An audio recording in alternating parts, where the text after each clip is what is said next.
magic of the Cybernet Space Cube, the computer-enhanced podcast of the future. Transformers Slag Podcast. What's up, everybody? How we all doing this Saturday night? It's the Transformers Slag Podcast Saturday live stream main event. I'm your host, Proto-Man.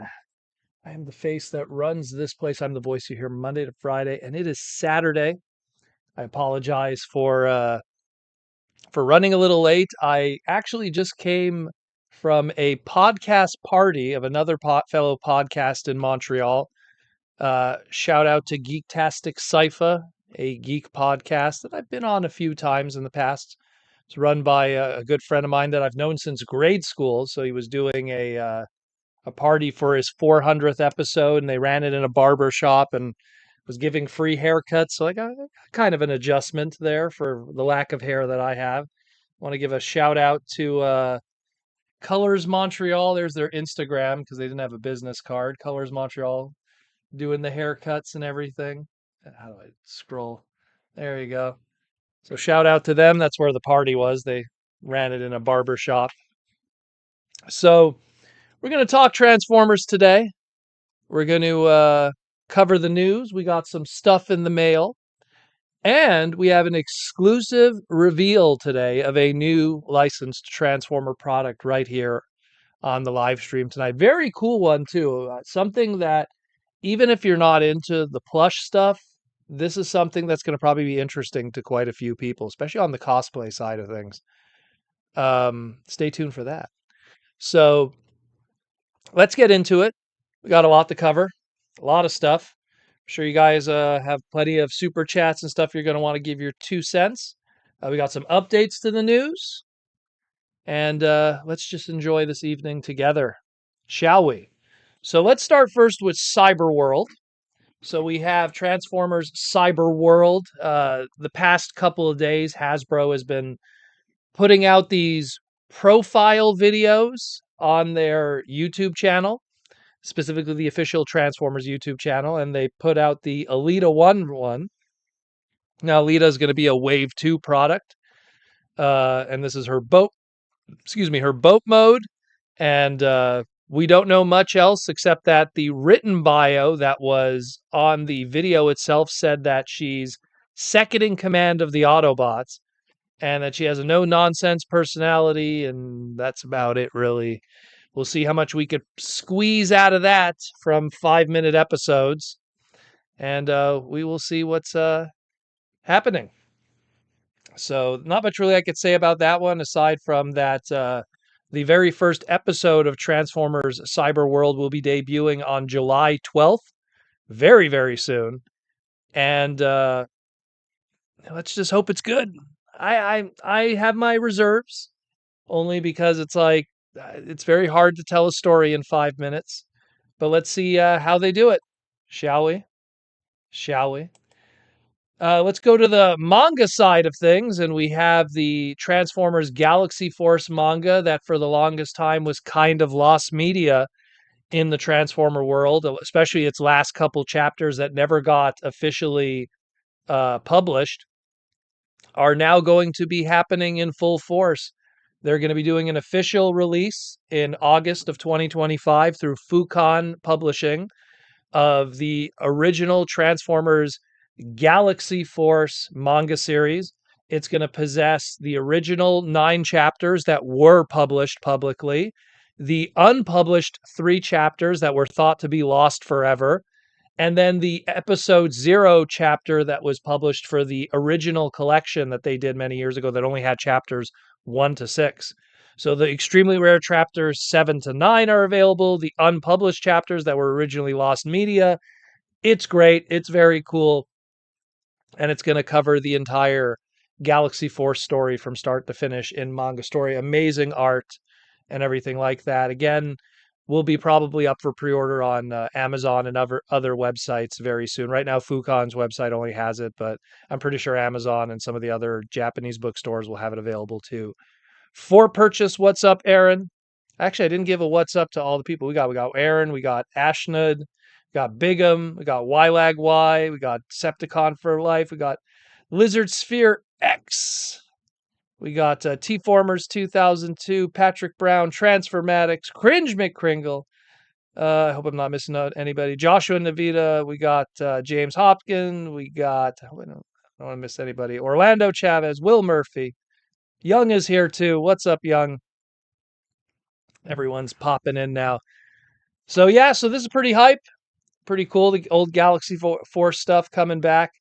Again, originally what happened was, and again, if you watch my individual segments, I'm just repeating myself, but essentially, you know, Galaxy Force, Cybertron didn't do as well in Japan as they had hoped, combined with the fact that TV magazine was TV Koro magazine was on its way out in terms of sales, so they cut a lot of stuff short and rebranded, and that's a whole other conversation. But hey, now you can get it all, the lost media, everything, and we will be able to enjoy it in all its fullest. And I'm sure there will be a fan translation not long after this, like the few first chapters were back in the day. Let's get to Garage Kit news. eHobby announced their Transformers Resin Garage Kit series. This is Wave 1 that is available for pre-order right now on eHobby's website. Again, 2,980 yen, about $20 each for these. Again, I heavily suggest you check out my individual segment on this because these are 3D printed resin kits. They will still be on the support sprues from the 3D printer. Resin is a whole other ball game when you're talking model kit building. It's a lot more of a skill level above that from what you're normally familiar with Gunpla kits, and even the most seasoned Gunpla kit builders. So just keep that in mind. Wave 1 is going to be Optimus Prime, aka Convoy, Soundwave, and Tarn. We've seen teases of Stranglehold, Megatron, Grimlock, uh, Drift, Deadlock, and Sideswipe. So I'm pretty sure those are going to be other 3-piece waves, 2 more waves of those from eHobby. And again, we also have on July 21st the Wonder Festival 2025, which also focuses on, of course, resin kits and always have Transformer exclusives and stuff like that. So I'm pretty sure that we'll probably see more of this come Wonder Festival next month for sure. And it's kind of, it's not a coincidence that the pre-orders for this drop not too long after Wonder Festival. So we'll see how this plans out. Looks interesting. I like resin kit stuff, but when it's kind of the same old characters, it doesn't really catch my attention. Stranglehold is a nice addition. I mean, even when we got those little Titan Masters, we didn't get a Stranglehold. So, kind of looking forward to that at least. Maybe we could get some more of that crazy mustachio dude. But we will see. We will see. Some new news. We have Funko Pop. It's not the last we'll see of Funko Pop tonight, that's for sure. The Beast Wars Funko Pop set has officially been revealed. And apparently these are going to be shipping out June 25th to all your local GameStops and Funko retailers. And we got Black Arachnia, Megatron, Optimus Primal, and Rhinox. We have a Cheetor that was a NFT exclusive a while back. So if you're looking for a Cheetor, the Cheetor is already out there if you want to buy an NFT craziness. But these are out there. It's very tempting because it's Beast Wars, and I love anything Beast Wars. So it's one of those things that it's like, ooh, I do not know. I do not know if I want to get these, but I guess I'll have to see them in person. Maybe the Megatron. The Megatron looks nice. But yeah, these are going to be available soon. Standard Funko pricing, June 25th at all your local retailers. And then, of course, let's talk about Missing Link. So, Yuki Ashima, Mr. Kiss Play himself, put out a bunch of preview pages of the Transformers Generations Guidebook 2025, and more specifically, his manga pages. And we got some previews of what's going on in those pages. We got a clear indication that a Missing Link Ultra Magnus is going to be happening. We had listings of the Missing Link Ultra Magnus a while back from Chinese message boards, and now that is now confirmed through this, if anything else.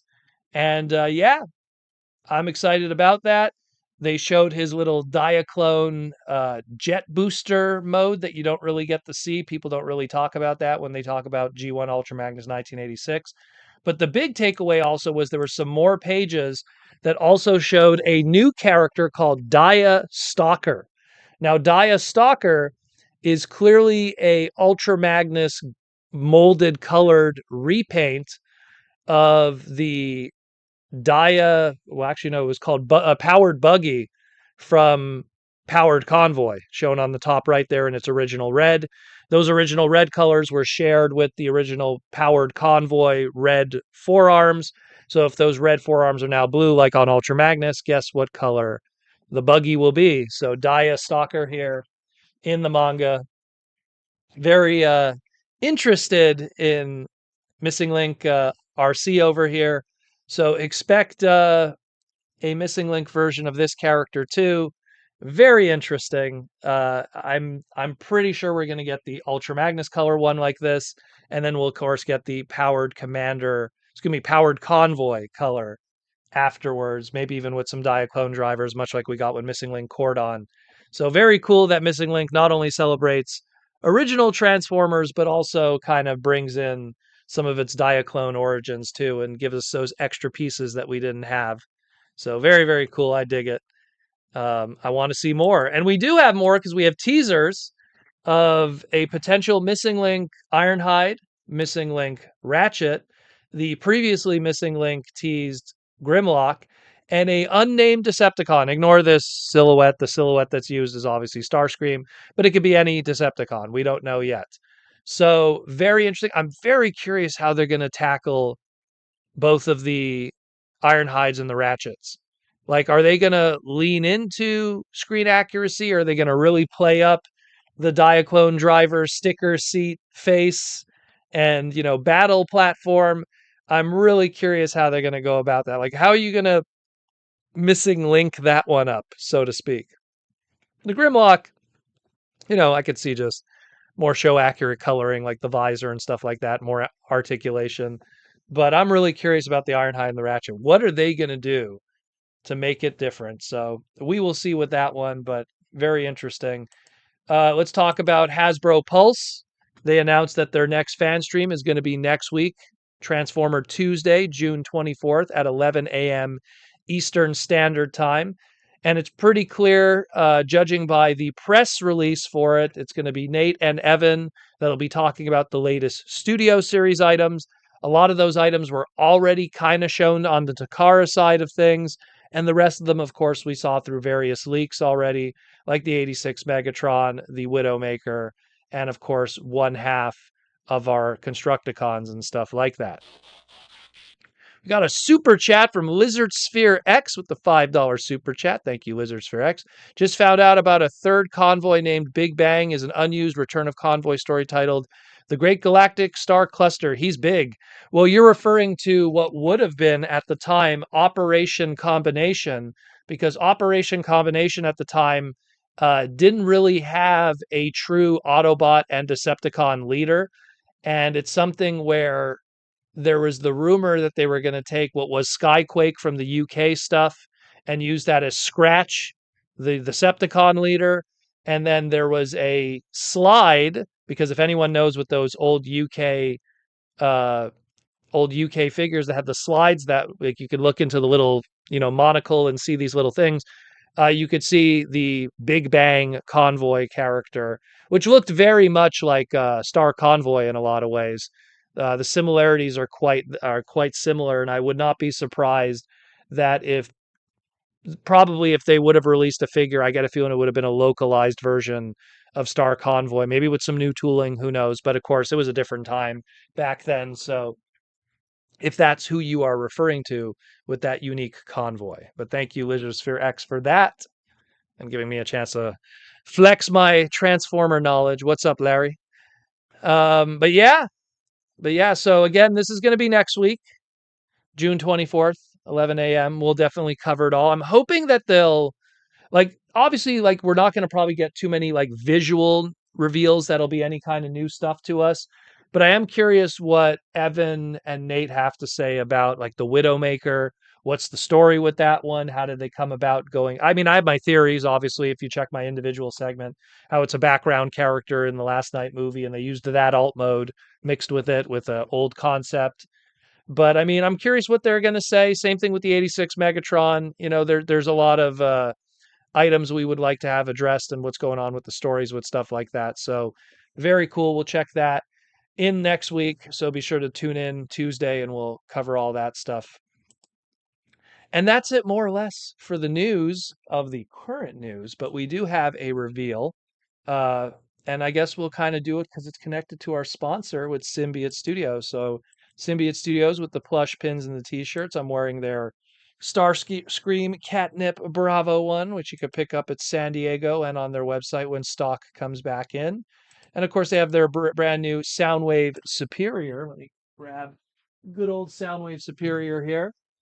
So this is their latest one, which will also be available on their website right now. And of course, in a couple of weeks when we get to San Diego Comic-Con, check that out too. That'll also be available. And of course, the Autobot and Decepticon pillows are the new stuff, but we have a new item today. A brand new item that is debuting today. So, may I present to you the Shoulder Sitter Laserbeak plush. So what these are is you have a Laserbeak plush that has it's your normal laser, but it has a magnet that you could attach. Now, what is this magnetic piece for? So you could put it under your clothing, like so. And now Laserbeak sits on your arm. Welcome, Laserbeak. Like some of your other warriors, my other warriors, you never fail me. Or, as it was originally intended with the concept, you put it on your shoulder. I don't know if it'll work because I'm 2 layers of and he sits on your shoulder. So if you're a cosplayer, this is great. And if you just want to have a Laserbeak just chilling on your shoulder the rest of the evening, I don't know if he's going to stay the whole time though, but so there's a Laserbeak right now that's available. It's not on the store just yet, but it will be in the near future. It'll also be available at San Diego Comic-Con. So these are really cool, and they're much more smaller than the typical plushes. I'll show you from a scale perspective. So this is like your old school Symbiote Studio plush with the Soundwave. And then, of course, you have the Soundwave Superior, which is way bigger, but it works with this. It scales quite well. So pick up your Soundwave Superior and get this guy out. Very, very cool. And again, these are officially licensed by Hasbro and Symbiote Studios. Brand new. Stay tuned for more because we have more plush reveals next week and maybe even some San Diego Comic-Con exclusives and everything. So check it out. The awesomeness of the Shoulder Sitter Laserbeak. Very, very cool. Thank you, Symbiote Studios, for sending us so we could reveal it for you guys. So check it out, symbiotestudios.com. Here's all the others. Again, we'll be updating this slide with all the new reveals next week because we have a whole bunch of new stuff that we're going to be revealing. Of course, and the San Diego Comic-Con. So everyone's been waiting for that convention exclusive reveal. So stay tuned for all of that. Whole bunch of great stuff from Symbiote. And of course, all the other plushes that they got, video game related, Hasbro related, the ponies. There's so many more ponies. I've lost track at how many pony stuff they've done. So very, very cool. So check that out. So, and of course, check out the Toy Armada with Aaron Archer. We're going to hopefully get a segment out before TFCon Toronto, which is going to be just in a couple weeks from now. So check that out. Aaron was busy at BotCon, so we weren't able to really get some segments done, but we will try to get one out beforehand and go and check out all of Aaron's other stuff, all his Posca paintings. There's a whole new stock of inventory that's on the website right now at archermonster.com/shop. You could pick up his volume 3 of the book. Volume 2 there is some copies of volume 2, but I don't believe they're on the website. Aaron, I guess people could pick them up in person at TFCon Toronto if they want to get volume 2. And yeah, good stuff. Check that out. Again, archermonster.com/shop. Pick these up before they end up at TFCon. and disappear. One of one original prints and original paintings and original awesomeness. And of course, binstudios.iwarp.com, get their Unicron upgrade kit and all their gloriousness. Take your one Unicron from HasLab and turn it into two, and you don't have to blow the bank. And last but not least, of course, last but not least, we got, I have to do an update here. So originally, our comic was supposed to be coming out this week. Diamond Distribution, through their bankruptcy, has slowed down all the shipments of sales. So we might be a week late. So I apologize for that. Every comic book in the industry has suffered from this, including my dumbass. So uh, if you have Mega Man X Timelines #1 on pre-order, it didn't show up for its June 18th ship out date, but so did every other comic book from Batman to Spider-Man. Everything got messed up. So hopefully next week everything will be okay. Thanks a lot, Diamond. And I'm not going to say the CEO because he's a little bit of a crazy dude, but messing up everything for everybody before you ditched and ruined the shipment for the entire industry. We've recovered since then. We have all new shipping people now through Lunar and stuff like that, but the bones of the past are still, affecting some of the stuff that still was in Preview magazine. And unfortunately, Timelines #1 was in Preview magazine, so it's still kind of affected by that. When we do more books after this one, specifically the Zero book and stuff like that, hopefully will not be affected by all of this. Same thing, people have been waiting for the Mega Man OG book, also delayed. So hopefully next week, guys, I'll keep you posted on that. And, you know, I just hope, and again, I don't want to make promises, but I hope that we'll get the inventory in time for TFCon.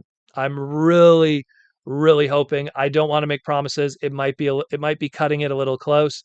Definitely in time for San Diego, and definitely in time for Otakuthon and TFCon Chicago for sure. For sure, 100%. But it is what it is. Unfortunately, the comic industry had a very tumultuous relationship with Diamond Distribution, and that's just how the world is sometimes. I mean, again, if you go to your local comic book stores and ask about their relationships with Diamond, it's always been kind of eh.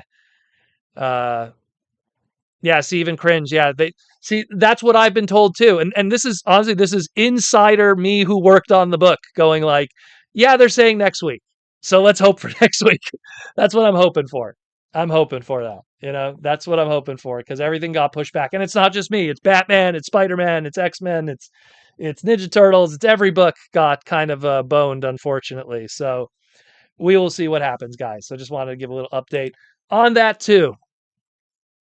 And that's it more or less for the sponsors. Again, check everybody out. Symbiote, Toy Armada, the podcast, and archermonster.com for art, and Hasbro and their loveliness. What did we get in the mail? We just got 2 things in the mail this week. I don't know if the individual wants to be named. Got a Funko Pop sent to me, but it's a hot rod, so I can't complain. This is the opening Matrix of Leadership Funko Pop. If I am going to have a Funko, it's going to be of Hot Rod. But because I'm not a Funko collector, you got to let him breathe. So, ugh. Oh, what is? Okay, it's like a plastic kind of sheen on. So yeah, here you go. Light our darkest hour. Yeah, Funko. It'll go in my hot rod display later. But thank you, sir. I don't know if you want me to name your name. Sometimes people enjoy their privacy, so I will respect that. But thank you for sending that in the mail. I did not see that one in person yet. So, and then the other thing that I got, this was something I ordered. So, a little bit of a history lesson. So, Radioactive Man in The Simpsons has never gotten a proper action figure, which is crazy because, like, Playmates, which was the line that did the Simpsons toys, did like every character possible. Hans Moleman got a figure, everyone got a figure. And Radioactive Man, the best he got was he got the Rainier Wolfcastle Radioactive Man, the movie Radioactive Man figure. Only Fallout Boy could save me now. My eyes, the goggles, they do nothing. That one. They did a Funko Pop Radioactive Man. They did a plush of Radioactive Man. That was it. And now finally, after like 35 years, it took this long. Jax has finally done the proper Radioactive Man action figure. This is the deluxe one that comes with the comic book back and everything in the light up chest. So that's really cool. I really dig that. I actually have Radioactive Man #1 CGC like graded and everything. So that's pretty cool. I was very excited for this just because it's a toy that just took way too long to happen. Proto Man, when he first learned about Radioactive Man, still had hair on his head. That's how long ago it was, you know? So very, very cool. No, there never was. There never was a proper Radioactive Man. They did Rainier Wolfcastle and Fallout Boy. That was the Radioactive Man they did. They did one where it was like that version, you know? So this is the first time this is true comic book Radioactive Man. Like the actual one. So things are looking up for old Mole Man. I see him, Fallout Boy. So yeah, I don't have the NFT hot rod one. Don't got that one, but I got this one, so I can live with that. You know, I can live with that one. Crack them open and put them in the display. I just got those items. That's pretty much it. I got a few trading cards in the mail too, but nothing too major. Just some like sports cards and stuff like that. Uh, I'm pretty sure most of you don't care. So, um, yeah, Ninjatron. I heard about the Blockies rumor of Mega Man. That's pretty hype because here's my thing with this. Like, as a Mega Man toy collector, they always do the core characters. They do Mega Man. They do Roll. They might do a Proto Man. They might do a Base. Maybe a Cut Man. Maybe a Dr. Wily. And then they cancel the line. It happens every single time in the rotation. They'll do model kits. They'll do this. Jax has been doing very good. Don't get me wrong. Excuse me, Jada. Jada's been doing very good. They've been doing a whole bunch of great Robot Masters. The quality has been great. It's fantastic. It feels like it's taken forever for Wave 3 to come out, but I love them. I love what they're doing. But man, if Blockies gets the steering wheel, Blockies is able to do 9 figures, 9 model kits in a wave, and they belt out these waves every 2 months. Like, man, think about it, 9 figures. You could do a Mega Man and 8 Robot Masters every single wave, and you'll probably have Mega Man's one to like 8 probably done before the year is over. If the way that they turn over their product and do things quickly, and it will be affordable, and they will be pretty awesome. I mean, maybe I'm just hoping for too much, but if Blockies is doing Mega Man, sign me up. Sign me up. Um, have you checked out the 3-0 Proto Figs? Less than $50 each, and they look super premium. Yeah, they look really good. They look really, really good. Really, really good. I mean, let's be real. 3-0 is like an upper crust company in terms of quality. So it's really, really good stuff there. But yeah, that's it more or less for the news. Not much else. So we'll kind of open it up to super chats tonight, and again, talk about this awesome dude here. Very, very cool. Again, the simple magnet. These will be available very soon, and then I'm pretty sure you'll see some repaints in the future. If you could call them a repaint for a plush product, reskin. That sounds too gruesome. But needless to say, everything is coming up Millhouse.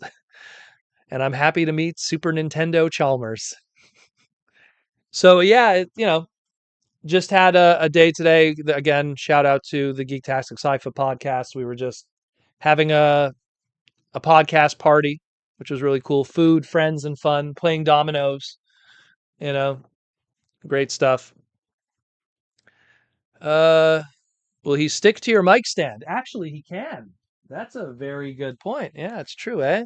Oh yeah, he sticks to it. Here, let me move the Microman stuff, and I'll show you. Actually, let's put it upside down. Let me put the Microman back. Let's take off Kaniku Man. Let me turn the camera. I hope it doesn't mess up everything. The camera. So let's move Kid Muscle. Eh. And let's put Laserbeak. There we go. That's true. That's a good idea. Maybe I'll put him there in the future. Very, very cool. There we go. Solid. Very, very cool. There you go, Kid Muscle. Let's put you back. But yeah, I mean, these are awesome. It's a very cool idea. And again, like even if you're not into plush, if you're like a cosplayer, I mean, or not even a cosplayer, if you're just someone who just like chills at a convention, and imagine this is like thick giggity. This is thick jeans, you know. So and look, it holds it perfectly. So I imagine on like a long sleeve T-shirt or something, it would be even stronger. If it's holding through, denim. Oh, well, there he went. But if he's holding through denim, you know what I mean? That's pretty good, if you ask me. So on a T-shirt, it'll probably be even better, or a sweater, you know. So that's very cool, very very cool. I dig that very much, where it's like that's something I feel even if you're not a plush person, that's a cool item to have in your collection. And considering it's significantly smaller than some of the other Symbiote Studio items, it'll also be in that lower price point too, so it's more accessible for people. But then you're going to want to get the Soundwave, and you're going to want to get all the others. So you're going to go down that rabbit hole. Tom Laney got my Star Convoy Optimus Prime, pretty nice figure. This new Titan class with articulation accessories. I want to get that guy just for the hot rod. I mean, I own the original. He's somewhere back there. And then I have the reissue, which had like the gray plastics. So it'd be nice to get that new one. I'll just wait for it when it shows up at some point. I'll pick it up, get myself a nice Star Convoy. Lag I'm not very in the know of Mega Man, but as a kid, I had the old bluish Mega Man figure with the wrist sword. Do you have any idea which character that could have been? You are referring to the Mega Man NT Warrior figure by Bandai. That's the ones that came out. If I want to pinpoint, that would have to be 2004, 2005 when those came out in the West. So you have that one specifically. That was based off of like that's like if Mega Man met Digimon. I know people always say it's Mega Man meets Pokemon, but I really compare it to Mega Man meets Digimon. So, but yeah, so that's the one that you had, sir. Tom Laney, yeah, I did know original battery operated. I must have missed that. Oh yeah, no original. Oh, the battery operated Star Convoy. Yeah. Well, he doesn't have his cool gimmick there, you know. And yes, I did start late, people. For people that are wondering, again, I came half an hour late. Um, I originally planned to leave the party around like 7:30 and race home. But when you say goodbye to people, it takes forever, and it's like, hey, we'll talk again. Jaws D was at the party, like again, just hanging out with friends. So it was kind of tough to ditch to go do the live stream. So Patrick Brown, I am so disappointed in the new Star Convoy. Feels like Manhan kind of wished the $150 was used elsewhere. Well, I mean, I haven't messed with it yet, but keep in mind this is also what the new Titan class price point is. So it's something where, in the case of you, Patrick Brown, how much do you feel this Star Convoy is in terms of like, let's say if it was a HasLab item, like if you had, do you have any of like the more smaller HasLab items, like the Deathsaurus or the recent, Omega Prime? Do you feel the quality is more in line with that? Because I feel like all the HasLabs we've been getting are pretty much what our Titan classes are now with that 150 price point. So I'm kind of curious how you feel about that. Because I haven't gotten the Star Convoy yet, so I can't judge it. I mean, again, I only want it because there's a little dude there that kind of tickles my fancy, for no pun intended, giggity. But that's part of the reason why I want it. Why? Holy crap! I looked it up, and that's the one. Of course, it's the one. Who you talking to, bro? Crazy guy here. Crazy guy here. So many people in the past, they're always like, Proto, do you just like read the TF wiki and do your segments? I'm like, no, man, it's all here. Where do you think the wiki comes from? When you connect to the wiki, there's actually a wire in the back of my brain that you're connecting to, and you connect to me. So don't delete the wiki because then I'm in trouble. I'm going to lose everything. My brain will be empty. But yeah, man, that's exactly what it was. It was the NT Warrior Bandai edition Mega Man. They did the base version and the base, not the character, the normal version. And then they did a 12-inch version later on. And then they did a whole bunch of different variants and repaints after the fact. I have a bunch of those. Of course, the Proto Man ones too. I love that line. Love it. That was when Mega Man was really getting a push in the West through NT Warrior. It was a good time. Patrick Brown, I do have all the HasLabs, and even though my Omega Prime was cracked, I still feel it's better in hand, heavy duty, and kind of ironic. Okay, good to know. So, because I'm curious personally, this $150 Titan class price point, what does it entail in terms of plastic quality? So, if you're going to shrink down the Titan, are we going to get something that is better quality? You know, is it something that's like better quality? Is the plastic density better? I mean, I had this discussion recently with Louie from Mikey and Louie and Bin Studios, messing with the Wild King stuff. And I was going like, man, like this Wild King stuff, the plastic density on it is way better than a lot of what we've been getting with Hasbro recently. And I think because this is a Takara only product and maybe it's just made for that market. So the plastic or the engineering, I guess density is more intentional. But I'm just kind of curious, like, okay, here we have a new Titan class price point. How are we tackling that? Uh, I hear that the plastic is really thin and bendy in a lot of places. Ooh, I don't want to hear that. Really? That sucks for a big figure that should be all ratchety and stuff. That is not good. Ashnud, I was there when the scrolls were written. Proto is like Neo. Yeah, well, totally, 100%. We got a super chat from the Twins Corner. What's up, Twins? I'm going to be seeing you in a couple weeks. Actually, very soon. 2 weeks. No. What are your thoughts on the next HasLab? Is it still Primus? Maybe another combiner? RID 2001 Rail Racer? Well, I mean, let's look at it from a few angles, right? Are we talking an anniversary, right? So going into 2026, we're talking 40th anniversary of the 86 movie. We're talking 30th anniversary of Beast Wars. You hit those two right there. The last anniversary would technically be the tail end of Galaxy Force or Cybertron. I don't think it's really celebrating that, in my opinion.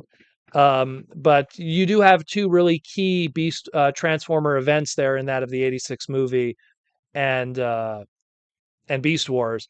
So are they going to do, let's say, an anniversary item? Something that's like, hey, let's do the Axelon, but it transforms because now we don't have that normal Titan class price point anymore, but we still want to do big transforming vehicle play sets. Celebrating the 30th anniversary of Beast Wars, we present to you Sentinel as the Axelon, Sentinel Online. He has cool stuff. And then, like, his little Sentinel program transforms into a smaller robot. Who knows? I'm just spitballing here. Or something 86 movie. Hey, it's the 86 movie. Remember how you always wanted original Metroplex? Autobot City? Here you go. Maybe. Maybe. I don't know. Spitballing here. Maybe it's Primus. Maybe we'll finally get the Primus we've always been talking about. Maybe they want to wait for 45th anniversary for Primus. Who knows? But that's just a few. I mean, chances are we're going down more this rabbit hole of Japanese stuff, and I think we're just going to get more of that. I think that, like, hey, here's Landcross, here's Road Caesar. Oh, maybe we'll do an update of the Dino Force. Maybe not yet. That's still too soon from the box set. But there's a few things that I'm sure they could kind of tackle there. That's kind of how I see it. Hope that kind of answers it a little bit, but that's kind of my multiple layered answer of that. Why I don't think Primus will be HasLab anymore. If Mark was hinting combiners and 13 weapons, Primus will be heavily attainable in mass market. Yeah, it's a possibility too. Yeah, if you have the original 13 in mass market, why not just do Primus mass market? But I only worry just with what's going to be the budget, you know? They're not going to do a $200 Primus, will they? I don't know. It would be a slap to the face to all normal collectors. I guess. I don't know. I think at this point, you know, hardcore Transformer fans that will want Primus are probably also the same fans that have access to a HasLab. So, and I mean, at this point, let's say it was a Titan class item that's on mainline. 99% of people that are going to buy it are going to buy it through online means anyways, Hasbro, Pulse, Amazon. So that means you're also going to do it the same way as if you were like buying a HasLab. For that like 0.1% that have to rely on buying it in person at Walmart or Target or whatever, which that's rare as hell nowadays with the Titan class. So, uh, where am I here? Okay. Sarah, as an ex-burger joint worker yourself, can you tell us what is the healthiest place to eat burgers? And I think it's Wendy's. Oh, no, sir, it's not Wendy's. Wendy's tastes amazing, but so here's the thing with Wendy's, right? So Wendy's burgers are always made fresh every single day. That is true. How are they able to get away with doing that as opposed to frozen burgers? An excessive amount of salt is put into their beef patty meat that is used as a preservative. Wendy's, no. If you're talking the healthiest hamburgers, and you might not want to hear this, it would probably have to be a veggie burger. No joke. And then at that point, you just pick your favorite veggie burger joint. You want a real hamburger. A lot of the big fast food chain hamburgers a lot of them have a lot of fillers and cereals in them. You're not like, here's how it works. You have it one cow, and the fast food joint goes, how many burgers can we make out of this one cow? And if it's a 100 all beef patty, you got to be careful there. McDonald's goes, oh, 100% all beef patty. That's the name of the company. That's not the name of how much the percentage is. Look it up. The name of the company that handles McDonald's hamburgers is called 100% all beef patty. But the patty is not 100% all beef.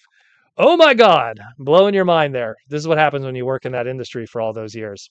I would go to your local burger joint that actually makes hamburgers from actual ground beef by hand with onions and that's it. Like a real, like, honestly, like a diner burger joint is probably more legit than any fast food place. Um, but yeah, that's kind of my take on that one.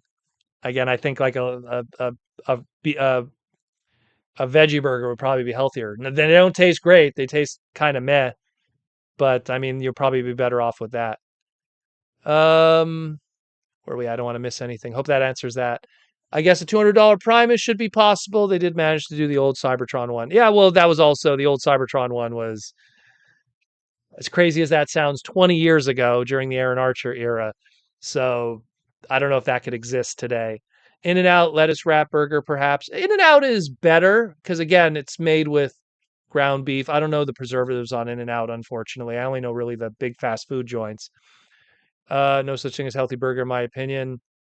Just eats what tastes good. Well, again, if you're going to have a burger and you want it to be healthy, you should have a chicken breast burger, in my opinion. And you could get those at Burger King and McDonald's. You want a chicken breast, not deep fried. Chicken breast would be the best bet. Uh, Eartho bait. I don't know. I must have missed something there. Worms. Bring me Primus. Oh, look. I would love if we had, like we did with the Unicron, a Primus. I would love that.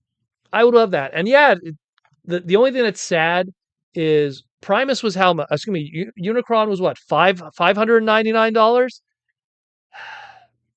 That was like pre 2020.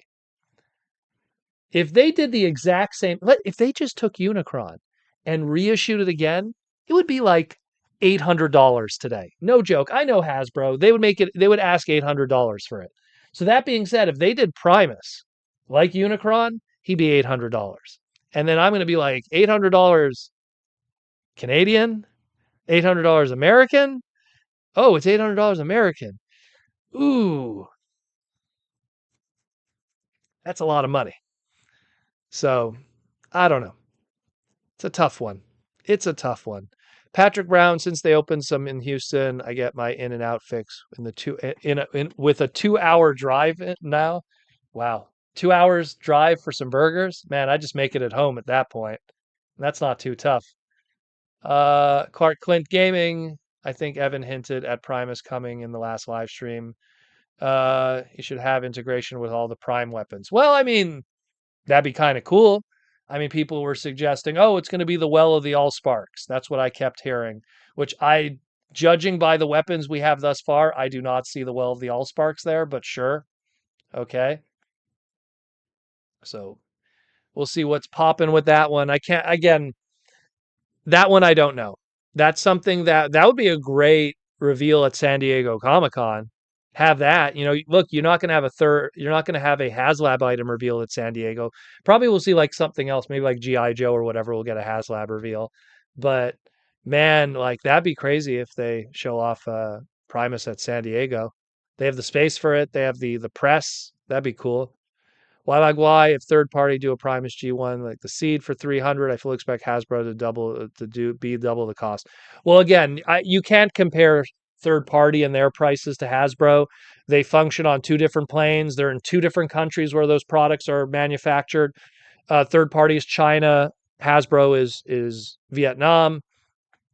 It's apples and oranges, in my opinion, in a lot of ways. That's like going like, let's look at every single fans toys not masterpiece Transformer that's been done, and then let's look at the Takara versions of them that came later and compare the prices. It's like you can't. There's too much differences there. T-Formers 2002. We have a non-chain restaurant, Dairy Queen, that gets daily fresh beef from Cole right down across the street. Amazing burgers. Again, it's to me, it's like it really depends on the filler with the burgers because most hamburgers, unfortunately, are filled with garbage because they just want to maximize how much they could sell you. If one cow gives 50 burgers, if it's just real 100% meat, or you could put cereals and fillers and soy, which they do. When you go to Burger King and McDonald's, flip over the placemat that's on your tray. It should have sometimes, not always, but the calorie and health contents. And you'll be surprised what's in your burger, and it's not always great. Tastes great, don't get me wrong, tastes great, but health-wise, different story. Horned Owl, hello, just got home. Nice to see you, Horned Owl. But we make a day of going to Houston, hit the gallery, some card shops. Oh, no argument there, Lego store. I'm down for that at least. Gotta get me, oh my God, the stupid Final Fantasy Magic the Gathering cards.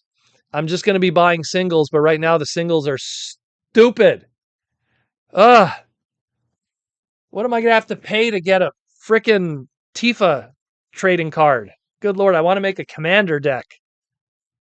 People are nuts. You people are pigs. Ah! To quote Krusty the Clown. Oh, God. Clarkland Gaming, what would you think the weapons might convert into? Well, again, I heard, and I believe it came from Evan himself, I heard it was going to be the Well of the Allsparks. So I don't see it. Doesn't make any sense to me, but that's what I heard. In terms of weapons, I don't know. Give him his big cannon that looks like a ship or two moons. I don't think Primus should have weapons. Primus is a god. It's energy. It's power. I don't think he needs to have like weapons. Maybe a giant sword, but even then, that's like, eh. Tom Laney, make a new Unicron and Primus. HasLab 1 year, Unicron next year, Primus to combine to make Cybertron. Ooh, yeah, I don't know about that one. I don't know about combining them to make Cybertron. I don't feel that. And that's asking people to buy a HasLab, invest, and then wait a year and a half minimum, and then do it again for the next 3 years. I mean, like it's 3 years total. I mean, how much time do we have on this planet? We're going to waste 3 years trying to get an item. Like people will, man, that's crazy. GI Joe is getting the next HasLab Ashna. That's what I figured because that's what was last year. Last year, the HasLab GI Joe was revealed at San Diego, and San Diego's coming up. So the Snowcat is rumored. That's interesting. That's cool. Snowcat's got a little bit of history with Transformers, so that'd be pretty cool to have that one. He's going to come with Snow Job. Giggity. Tom Laney, I've seen third-party Metal Hawk. that the armor attaches and makes him look like the original Pretender. Yeah, I saw that. That looks cool. I love Metal Hawk. Love Metal Hawk. Easily like a top 10 Transformer character of all time for me. That's because I love Master Force. Master Force has a lot of cool characters. T-Formers 2002. It's real. I worked there for a couple of years, and they made the patties themselves 100% fresh. Well, then there you go. Then that's the real deal. Then that's what I would. That's what I would definitely pick up then, because it's something where a lot of them are not good. They're not. They taste good, but in terms of health, not good. Sarah, they're saying that on the news that they're going to be a rise in oil prices on Monday for the Iran thing. Well, we'll see what happens with that. Everyone's always looking for an excuse to raise prices. It never ends. Oh, it's because of the big V. Oh, it's because of inflation. Oh, it's because of these prices. Oh, now we're moving here. Now we got to move factories. We got to do this. Within 5 years, increase. Of course. Why like why? Mark mentioned in the QA that they want a prime in each size class. Wonder if they'll put in the commander to actually. Well, I think the commander is probably going to be Nexus Prime, since we now know that Liege isn't going to be that. So I could see that, and have combiner piece elements, maybe compatibility with what we got thus far with our current combiners, which would be great because it would throw back, when you think about what Nexus Maximus's original molds are, and now we have a Bruticus coming, and we have already Superior, and we have, of course, the limbs for breakdown, which don't really apply in the case of Nexus Maximus. But at least if you have some tanks, if you have some helicopters, and you have some jets, you're good to go. And we're going to have all of that between Bruticus and Superion. So if you do a centerpiece, that'd be great. That'd be fantastic. Clark Quint Gaming, making your own burger patties is always the best. Yeah, my mother-in-law, she makes really good ones. And then we make them on the barbecue at her place, and they're great. She puts a ton of Vietnamese onions in them, seasons them. They're fantastic. And I like a Proto Man burger is just a bunch of pickles and ketchup. Maybe cheese once in a while, maybe some bacon, but just pickles and ketchup. That's my burger. Or spicy pickles. You could get spicy pickles with ketchup. That's even better. But we'll see. We will see. Twins Corner with another super chat. Despite the QC issues, Omega Prime is phenomenal. We really hope a scale accurate rail racer with train tracks could eventually be considered. Well, again, I feel that it's something that I could see. Rail racer would have to be, in my opinion, a HasLab item, only because of the whole train thing. I mean, you go, oh yeah, Proto, but what about the Hearts of Steel Optimus? Yeah, you could get away with an Optimus Prime that turns into anything. You could get away with an Optimus Prime that turns into a Nerf gun. You could get an Optimus Prime. But the moment it's not an Optimus Prime toy or a Bumblebee that turns into a train, you're asking for trouble. And it's like that panel that I did with Aaron Archer. I want you to picture a train in your head right now. You just pictured a train from the 1800s. Look at the Hearts of Steel stuff. It's still trains that look like those trains. Bullet trains are a tough sell to the Western market. I just came from Japan. I was using bullet trains. They're amazing, but they are just not used on the other side of the globe. And if we do get Rail Racer, if we do get JRX, Karoboto JRX, which he was called in Japan, it would have to be a HasLab. 3 little similar shaped bullet trains with minor differences between the two, J4, J5, J7, That's how it would be, yo. Unfortunately, that's the best. I can't imagine. I mean, I find it fascinating, and only Aaron Archer could speak for this, but I find it fascinating how they were able to pull off those 3 dildo-shaped alt modes in a box individually at a Voyager class price point in retail. And it's no wonder that's why JRX is so expensive in the secondary market, because so many people did not pick it up, you know? It's wild when you think about how that even came out here in the West. But the molds were there, and they were just like, F it. We're just going to do that until we'll buy time for Project Armada. So, Sarah, should I wait for a new Tankor striker? Or should I buy the BotCon striker and the 30th anniversary Tankor?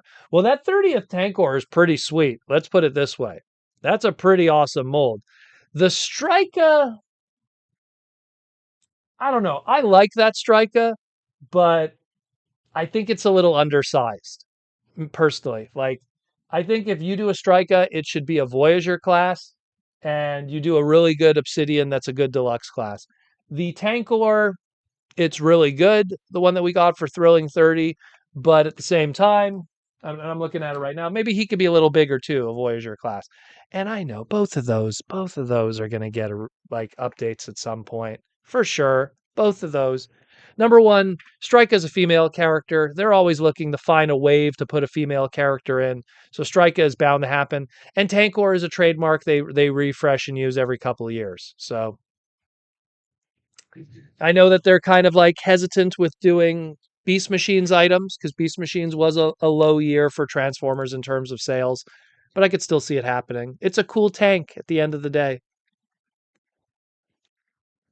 And then you do a bunch of crazy repaints from it afterwards. I'm surprised they just didn't take like the Centurion drone and just retool it into Tankor or something, you know? Where are we at here? Why like why any regular bullet train is a luxury liner compared to the Amtraks here in the United States. Yeah, well, don't get me started on that one. Yeah.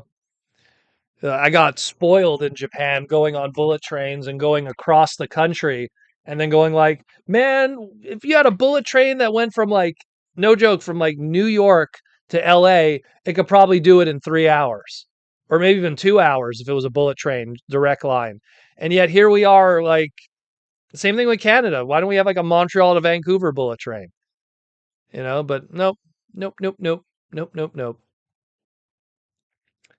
Clark William, the problem with Transformer trains is that they've never done designs that are recognizable by Western audiences. Well, again, trains just don't have the culture here.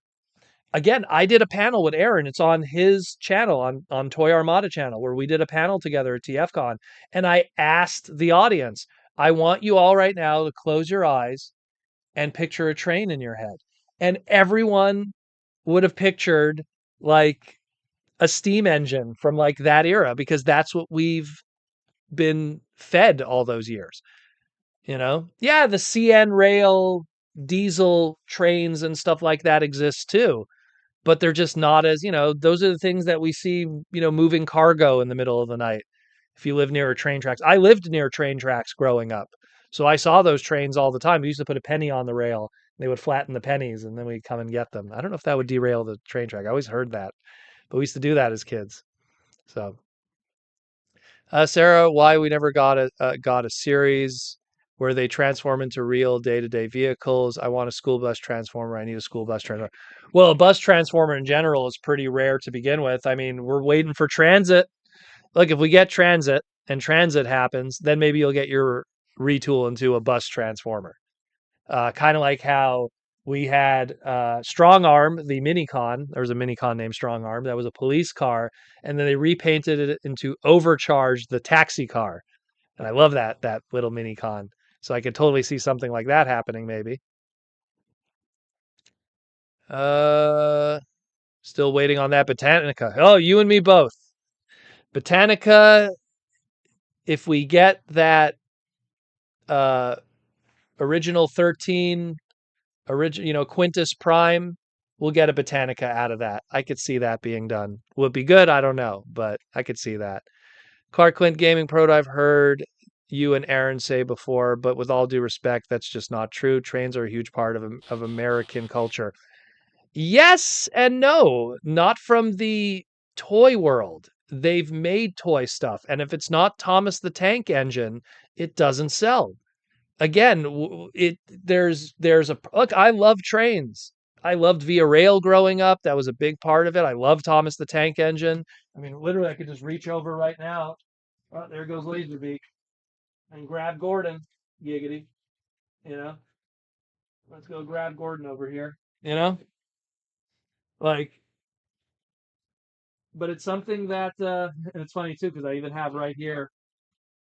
There's the MP trains there, but it's just that from a business standpoint, like it's just not as popular. And it's tough because trains, think about it, right? If you do six different cars, right?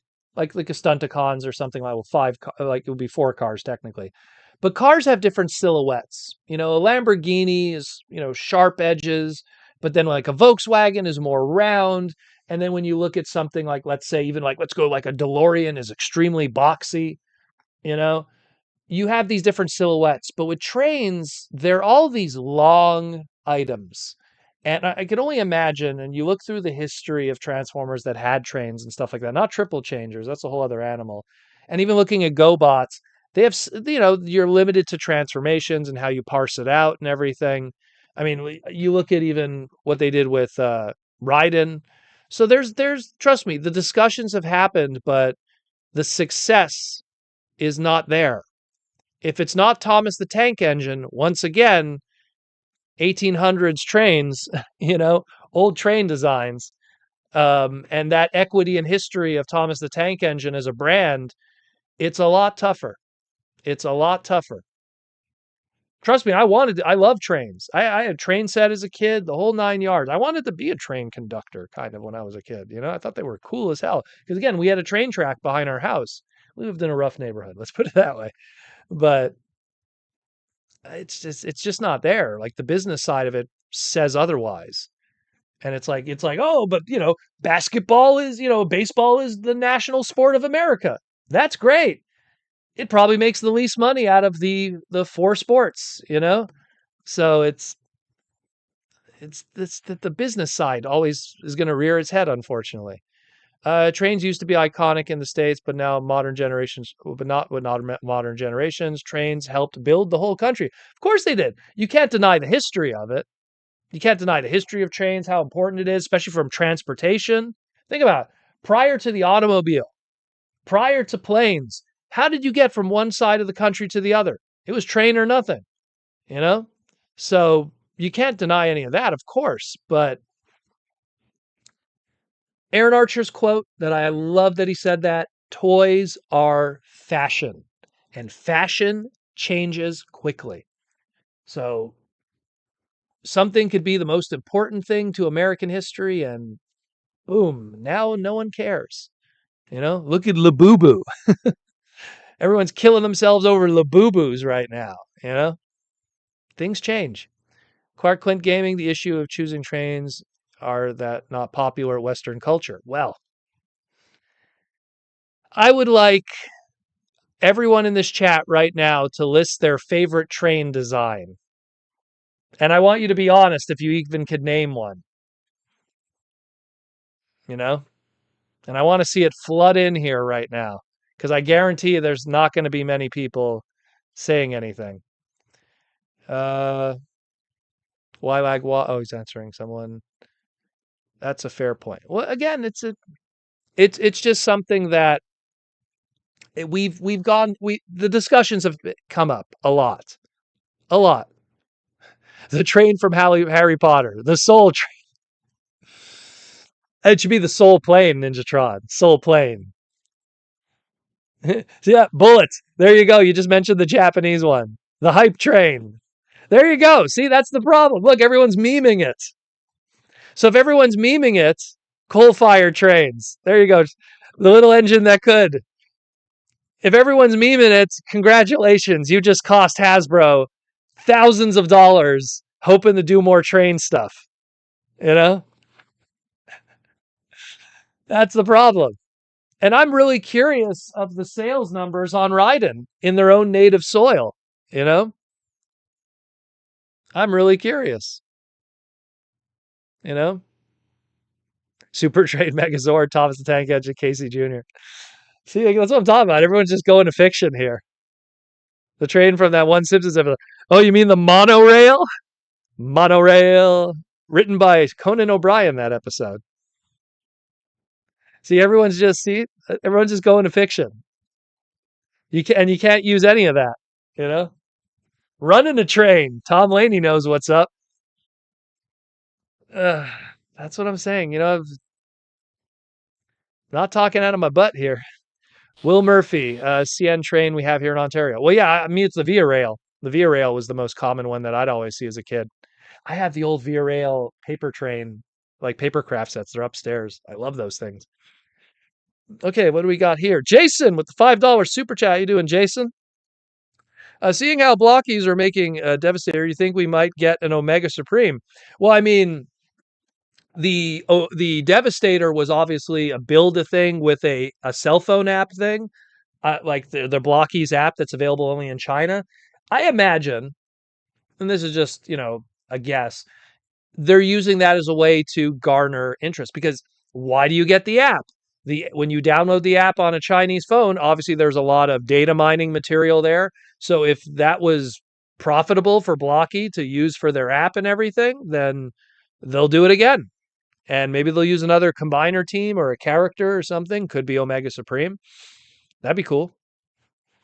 How we would get it would be kind of a different animal, but that's a whole other story. Locomon. Diesel 10. That was from the movie. That was from the Thomas the Tank Engine movie. Diesel 10 was a big part of my childhood. Yeah. I have Diesel 10. I have a little Diesel 10 figure that makes noise. Clarkland Gaming. I don't think people need to be able to name the train type for it to be an iconic design. Well, if it's so iconic that they can't even remember the name of it, is it truly iconic? you know, I don't know on that. Once again, it's like, oh, who's your favorite superhero? Oh, that guy, with the red cape. He's so iconic that I don't even know his name. So I don't know. That's a tough one. Uh, Pere Marquette from the Polar Express train. That movie, man, every time the Polar Express, like that movie comes up for like bad CG. Cringe McCringle. When there's also a band named Train. Subway train is a kind of train. Yeah, it's true. Subway is an underground train. You're right there. I guess so. Although the subways here in Montreal are on rubber wheels, so they're pretty much glorified buses that are underground that run on electricity. Um, Clarkland Gaming, I love it when we get a whole chat talking about trains. Well, trains are cool. We'll admit that 100%. We have a beautiful train museum here in Montreal. I should go check it out again. Superman.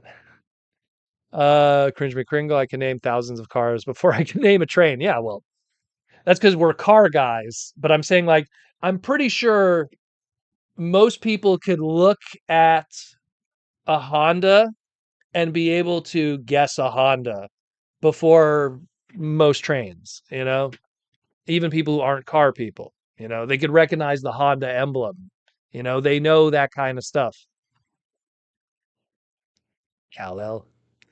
But I see your pro point. Well, again, I'm not trying to like be aggressive. I'm just trying to say like the conversations have happened, the data has been mined, the closed, what's the word I'm looking for?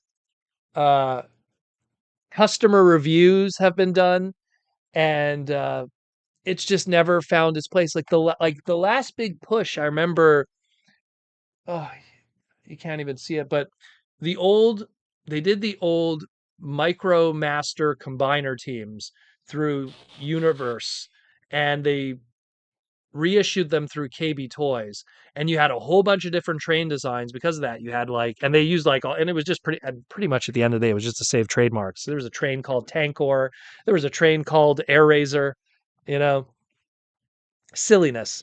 But at the end of the day, uh, that was like the last time we saw like major train representation in the Western media of Transformers. So that's kind of how that works. Mateus, what's up, man? With the $2 super chat, just got here. What's for dinner, Proto? I came from that party and we had pizza. There was potato chips. Like it was party food. So I just had two slices of plain pizza. That was it. And prior to that, we had Amir. Amir is a shish taouk shawarma place here in Montreal. So I went for that. Wanted some nice clean chicken breast protein. It was delicious with rice. and some garlic sauce. Yum, yum, yum. Making me hungry now just thinking about it. Tom Laney, well, did we finally get an Optimus train in time? Yeah. Well, that's what I'm saying. If it's not, but it's like if it's not an Optimus or a Bumblebee, you know, how do you almost like justify it? Like it's like, oh, we're gonna do, Raiden and all these like characters that are unknown to 90% of the casual Transformer audience. It's like, oh, we're like, oh, I love Yuki Kaze, and the fact that he turns into a passenger car, you know, very exciting. T-Formers 2002, Diesel 10 terrified me as a kid. Really? I never, I don't know. I guess maybe because I was a little older. Like I watched the old Thomas shorts back in the day as a kid on Shining Time Station and when it was on PBS back in the day, and we're talking like early 80s. Old man proto. By the time the movie came out, I guess I was too old for that to be scared of it. Um, see, they're even arguing what Astro Train is. I guess it's different versions of Astro Train because there's the original Diaclone design that became Astro Train. Then you have the different versions throughout the years. There's the Bullet Train. Then there's the new one that was made as the leader class. So the only thing that I'm wondering is if you don't do trains that aren't familiar to Western audiences, how do you know if people would be interested?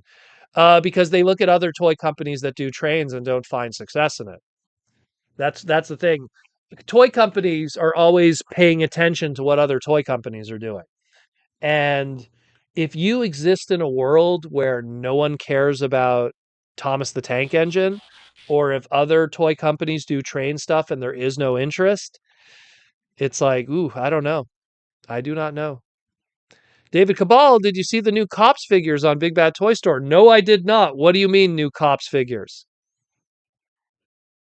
As in, like the rumored ones that they've been talking about for a while back of Big Boss, Doctor Bad Vibes. I think Sundown was another one. Are those ones finally happening that I kept seeing prototypes for in like prototype, limbo? Because I'm down for more Cops figures. I have the little Keshis that they did not too long ago. I got those ones. Those ones are really cool. Those were like the last time we had Cops merchandise. Oh, Bulletproof is up. Oh, Bulletproof too. Okay, I got to show that to Jaws D. That's like one of Jaws D's only cosplays. It was Bulletproof. Clark Quint Gaming, then why is Lionel over 125 years old? Look, forget Lionel, there's Bachmann, which is another train company. Those guys survive because they have a niche market of train collectors who love that stuff. I love Bachmann's stuff. Bachmann does amazing train stuff. But those companies make stuff on a very smaller scale and they survive on that very simple market. And the Lionel train set, let's be fair, has been reprinted and redone billions of times that there is no cost in R&D and creation at this point. They don't there's trust me, there's been so much of that. And then this is where we get to the other part of it. When you're talking Transformers, then when you go to make a Transformer product and you go, okay, we're going to make a train Transformer. Takara's going to want a bullet train. They love their bullet trains. Shike Leon, just look up Shike. It is a whole subsection of transforming robot series done by Takara, only bullet trains. Only bullet trains. Every bullet train possible, every color possible, but only bullet trains. So if they would do trains, they're going to want, Takara's going to be like, look, hey, it's great that you want to do this character. We want a bullet train. Look what happened with Astro Train during Classics. Aaron Archer could tell you that story. They wanted to do Astro Train, and Japan was like, that's great, but we want a bullet train. Because at the time, when Astro Train was created all those years ago as a Diaclone product, those steam trains were still in service in some areas in Japan. By the time they did Raiden, most of those guys didn't exist anymore. And that was like 86, Japan. So it's a different animal completely too. You have that whole Takara side of it that's going like, We'd like more bullet trains. And that's the problem is like that's why you don't have many pickup trucks unless they're iconic characters, but you can't have unique pickup trucks. That goes to like the discussion of good old alternators back in the day with Mister over here being a Dodge Ram. And it was just kind of like, okay, we'll give you a Dodge Ram, but we want some Japanese cars, you know? Yeah, Ninjatron. I want that Chike Leon Ava too. It looks kind of cool. Uh Model kits are way cheaper than print actual figures though. Oh, 100%. 200%. You kidding? Bandai through Gundam makes hand over fist more money than Hasbro will ever make just from model kits because it costs absolutely nothing to make. There's no manufacturing cost. There's no there's no um what do you call it? There's no factory manufacturing costs because you don't have to hire people. The customer is the person who manufactures and puts together the product and assembles it. You can't even compare that. Hasbro should never compare themselves to Bachman. But that's what I'm trying to say. It's there's too much of a different scale here. Proto Lionel makes new products every year with new models. Say is far more complex than the toys or Transformers. But so then think about it, right? Yeah, they make new stuff every year, but do they put that stuff out in every Walmart, every Target, every Toys R Us, every single store location? Because that's what they have to do. They have to do things on large scale, millions of units. That's a whole other thing. It's a lot easier when it's your smaller niche kind of thing. Once again, when we did get trains, they were this stuff, smaller and niche. And by small, I mean, production run. How many masterpiece MPGs are made as opposed to, say, which I don't have any near me within reach? Here, there's more, and people might not like the truth of that. There is more Earthspark Prowls in production and out there than a train masterpiece. Because car is better sell than train. That's just how it is. Brave Ultra Raker is also a couple of bullets. Yeah, well, because by then bullet trains were. If you were going to do trains, you were going to do bullet trains. Look at all the Brave stuff, with the exception of Jay Decker himself. You know, not Jay Decker. Oh my God, Mike Gain. You know, Mike Gain is a train himself. I guess you could say.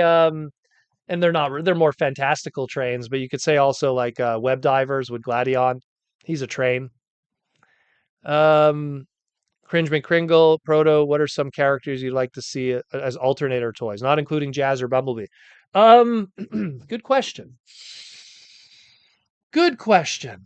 Well, let's see. Who hasn't been done yet? That's like an iconic car in Transformers. That would be cool to get.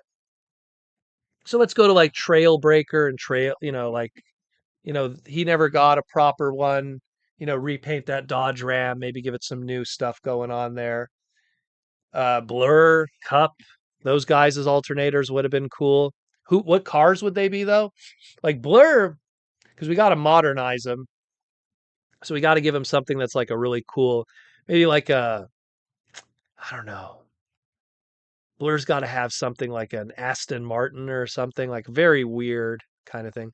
Windcharger was almost going to be because technically Overdrive is Windcharger. It's technically Windcharger in Japan. It's just they didn't call him it here. So we did kind of get Windcharger indirectly. Hoist would be another cool one because of again with Trailbreaker. Um, I mean, if you could pull it off, you know. I know we got blurred as that Ford GT, but it doesn't do it justice.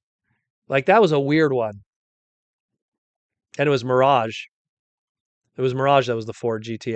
The Mirage was the Ford 500, Ford 300. Getting them all mixed up now. So tired today.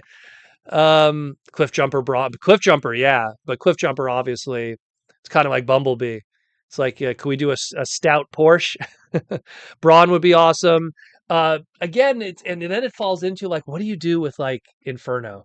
Because I love Inferno, what do you do in Inferno? Do you go fire truck alternator? Do you go truck alternator that just doesn't have a fire? Do you do like a fire element car?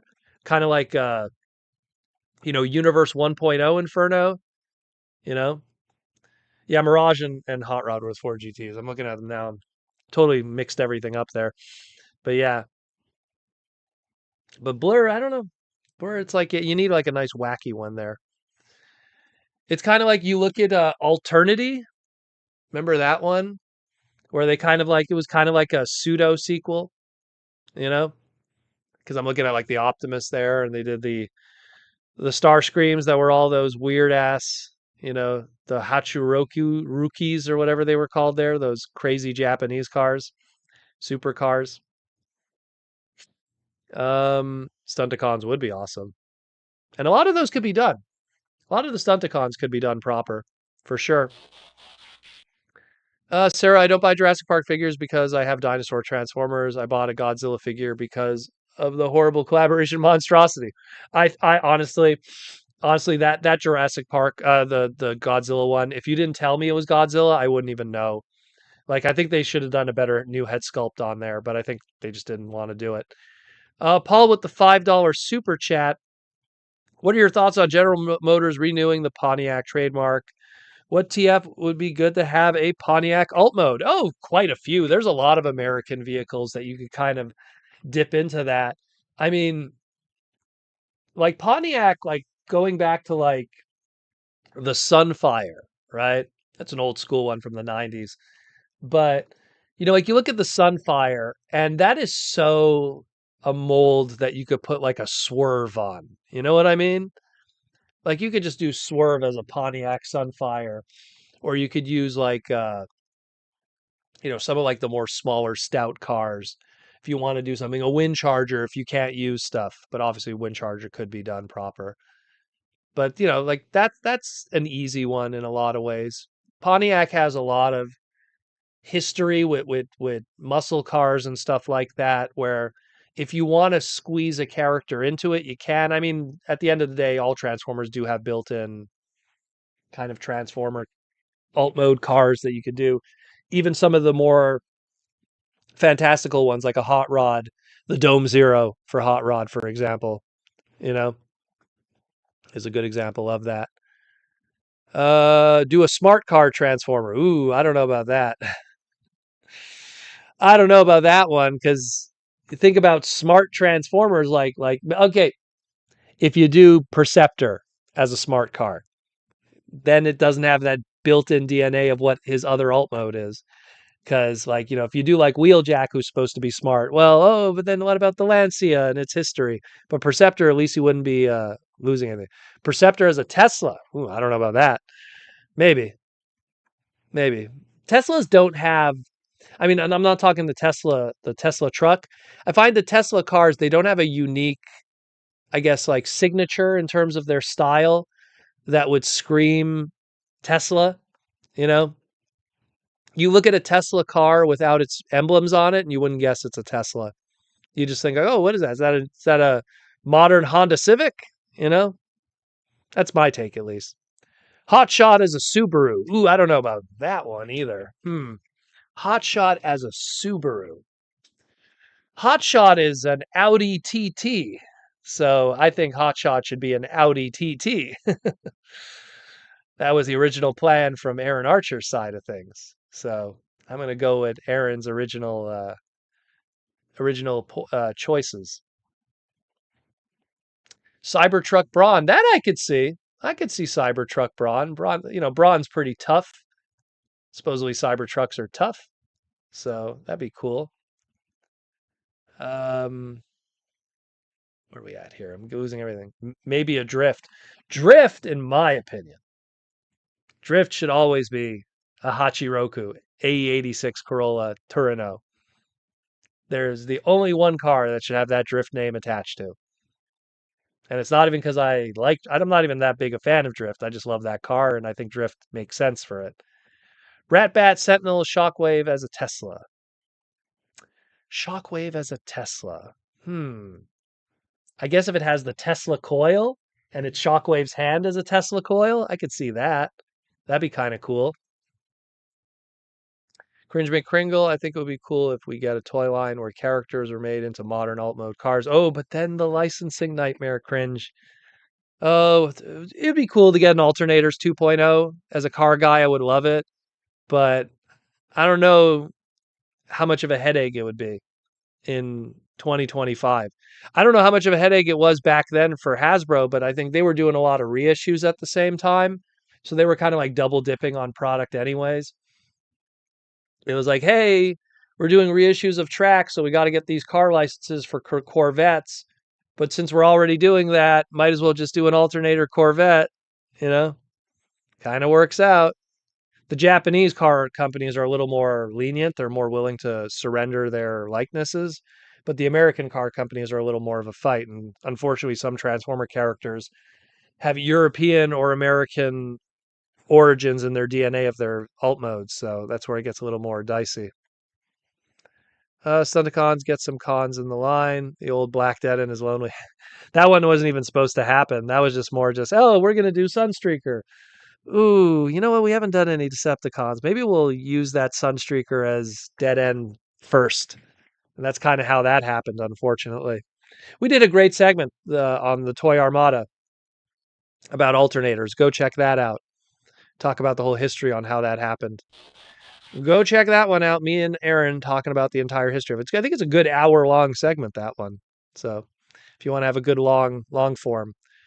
James Hopkins will never get a gun again. How about a Cybertruck Megatron? You know what? Why not? Why not? At this point, Megatron could be a bull, he could be a Cybertruck, he could be a tank, he could be a gun, he could be a helicopter, he could be a jet.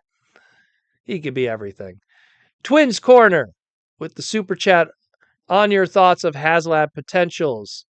Here's hoping for both Axelon and Darkseid. Thoughts? Well, I said, yeah, the Axelon I feel could happen because if next year is 2026, you're talking 30th anniversary of Beast Wars.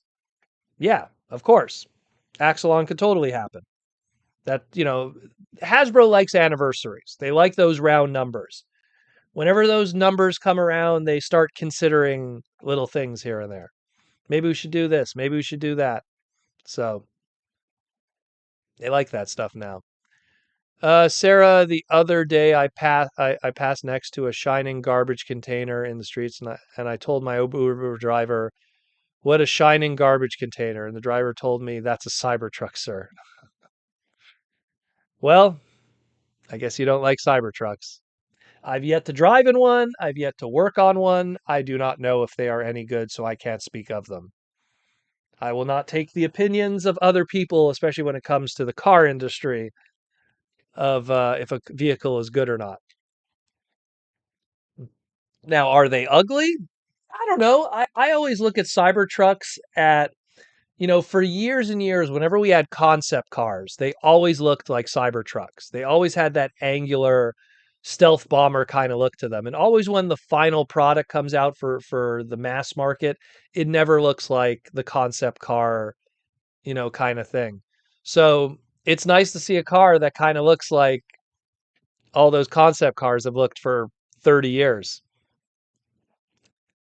T-Formers 2000 wouldn't even be the first Axelon toy, the old Sharkticon repaint. Oh, even before that. The 10th anniversary Optimus Prime. Well, that one's not transformable, but 10th anniversary Optimus Prime came with a little Axelon. So there's that too. Cringe McCringle, I've driven one when I was working at the dealership. It was a crazy ass experience. Crazy in a good way or crazy in a bad way, cringe? Crazy, like, oh wow, great experience, or oh wow, I almost killed myself. Alternators, the Homer. Ladies and gentlemen, the Homer. Nice pink with a little Homer Simpson in there that transforms into the engine and a gun. That'd be cool. Sarah, so Megatron could be anything except a B-2 bomber. Well, he's been a bomber too. He's been everything. Megatron's been everything, you know? The flexibility of Megatron is everything. So I'm confident that, we could have Megatron as a gun, but it'll be Missing Link, and it'll be a Japanese exclusive product.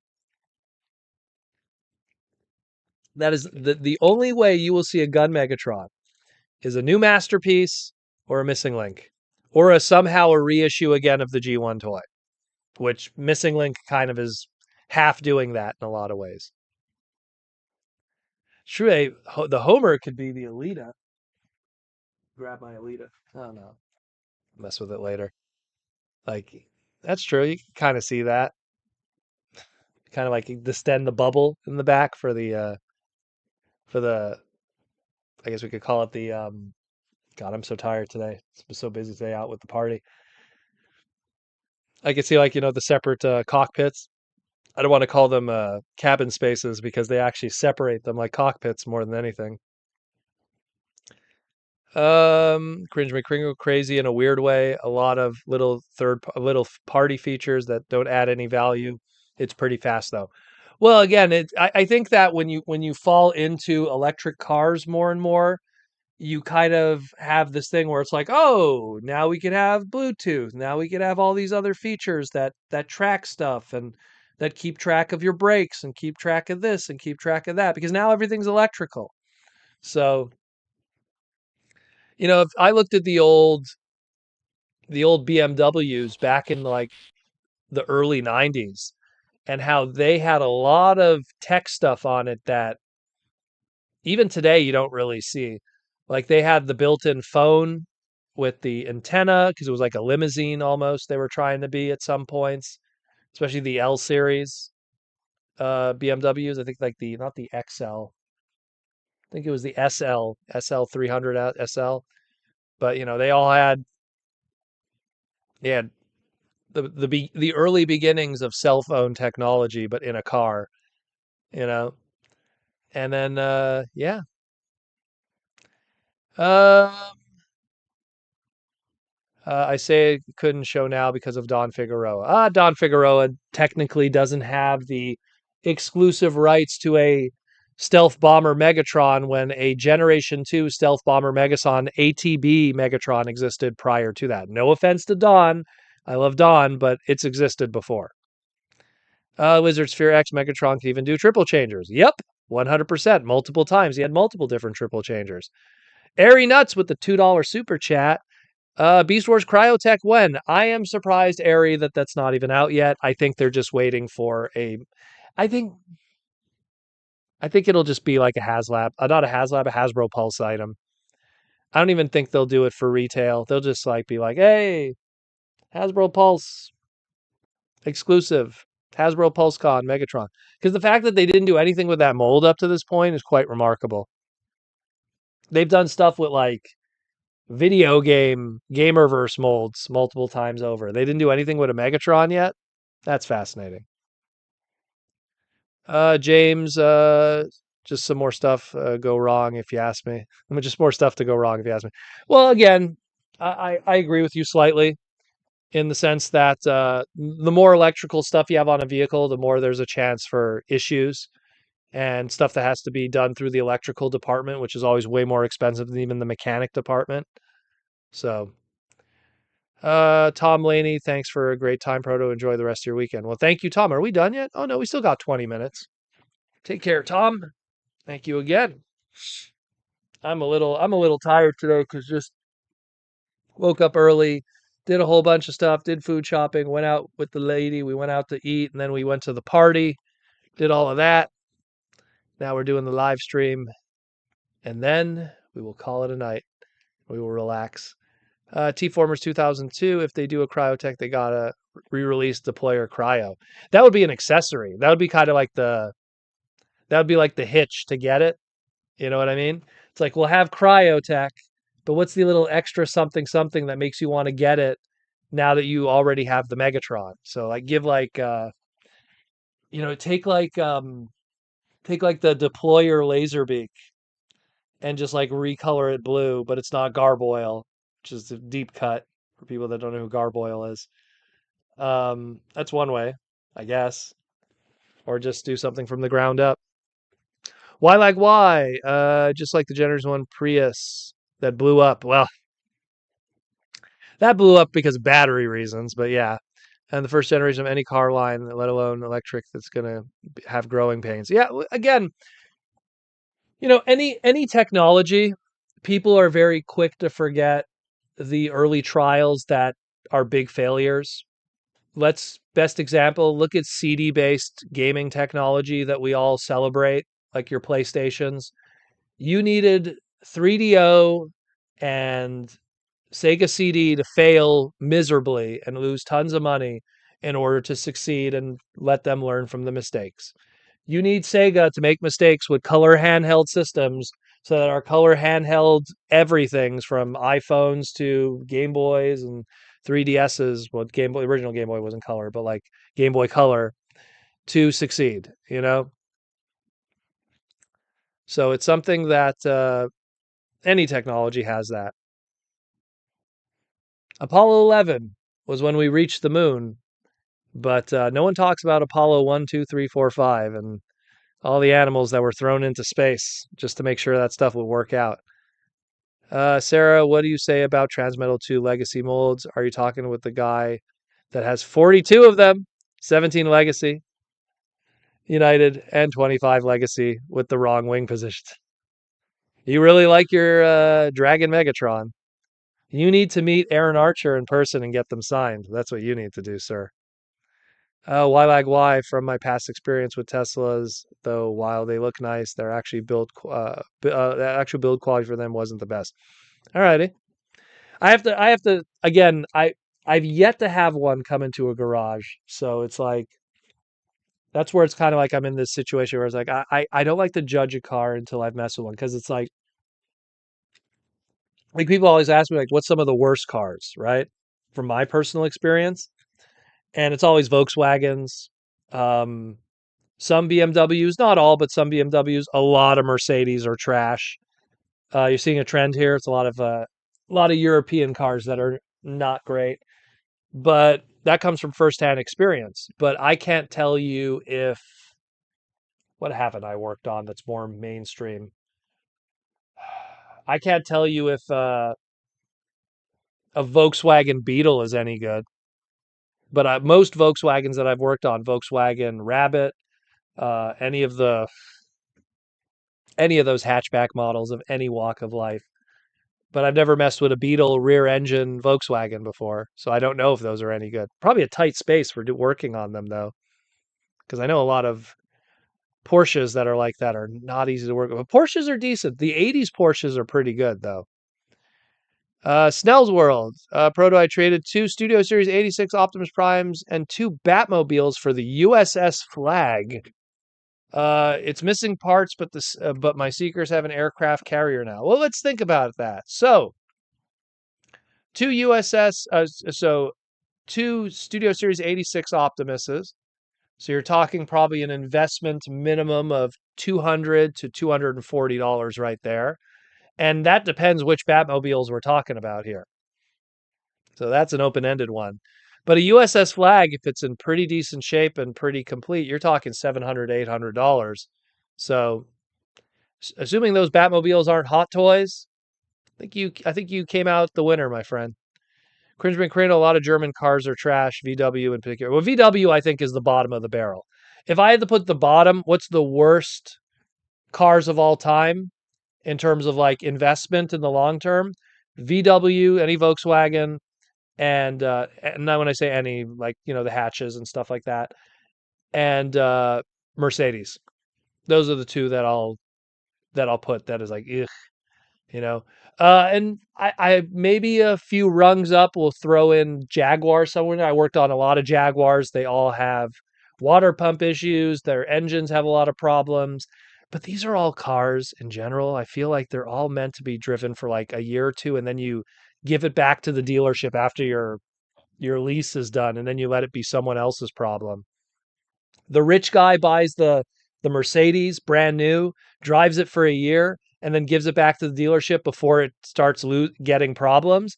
And then the middle class person buys that used Mercedes and then gets tons of problems and ends up going poor trying to take care of that Mercedes. And that is the worst kind of car to own then if you have something like that. It's true that Fords after 99 are all trash. I don't know about that. I don't know. Here's the thing, right? So Ford F-150 trucks. no one is going to tell me that those are the worst trucks you could drive. They're probably the best trucks you could ever own. Although the Toyotas, some of them are pretty good too, but a Ford F-150 will do its job. Um, and then you have like, what was that one there that they did with the Matrix? Because you had like the Toyota Matrix and they shared the same factory with Ford. Oh God, what was it called? I'm slipping here. Oh my God, someone will remember it. But it was like practically the same vehicle, and that was pretty decent. Granted, both the Matrix and that vehicle got discontinued, so sales weren't great, you know. But a Ford F-150, I mean, Americans know how to do trucks, you know. Batman animated series Batmobile. Once again, are we talking original Kenner? Are we talking like brand new McFarlane? Which one? No, I don't think it was the Tiguan. It was, gosh, what was it called? Oh my God. It's going to bother me. Jaws D would be able to answer it in the heartbeat. He would remember. Fords are the least easy to work with on for the most part, but Tacoma's gang for life. Again, I never messed on a Tacoma though, but the Ford F-150s, there's a lot of engine bay space. I've only worked on one quickly, but they seem like pretty decent vehicles. I think it's more just the passenger vehicles, like the simpler American vehicles, they have a lot of problems. You know, that's where it's like I would go more Japanese in all honesty. Fords are at least easy to work on for the most part, but Tacoma gang for okay. Sorry, I must have missed that. Pontiac Vibe. Ooh, I don't know about that.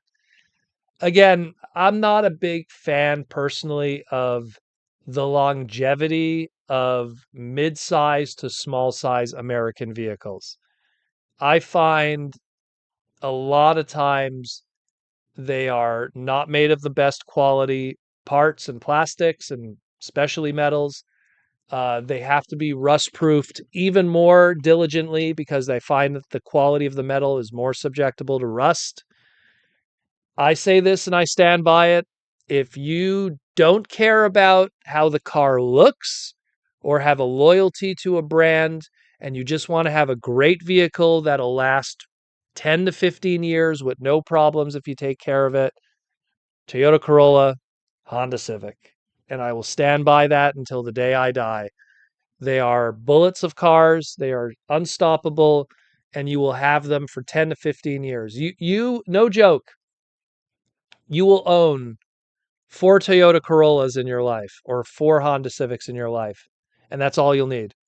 You'll get your driver's license at 18. You'll get your first Toyota Corolla brand new. You'll have it until like, gosh, you'll have it until like 35. Then you get your second one, and then you're going to have that until you're like 50. Then you're going to get your third one, and you're going to have that until you're like 65, 70. And then you'll get your last one before they take the driver's license away from you because you're losing your mind. You'll have four in your life, where so many people I know, they've gone through like 8 cars because they all die on them. So that's how I think, you know. Not a fan of Buicks, my friend. Not a fan. Big old American cars that if you got into a car accident, the driver dies because of all the crumple zone energy.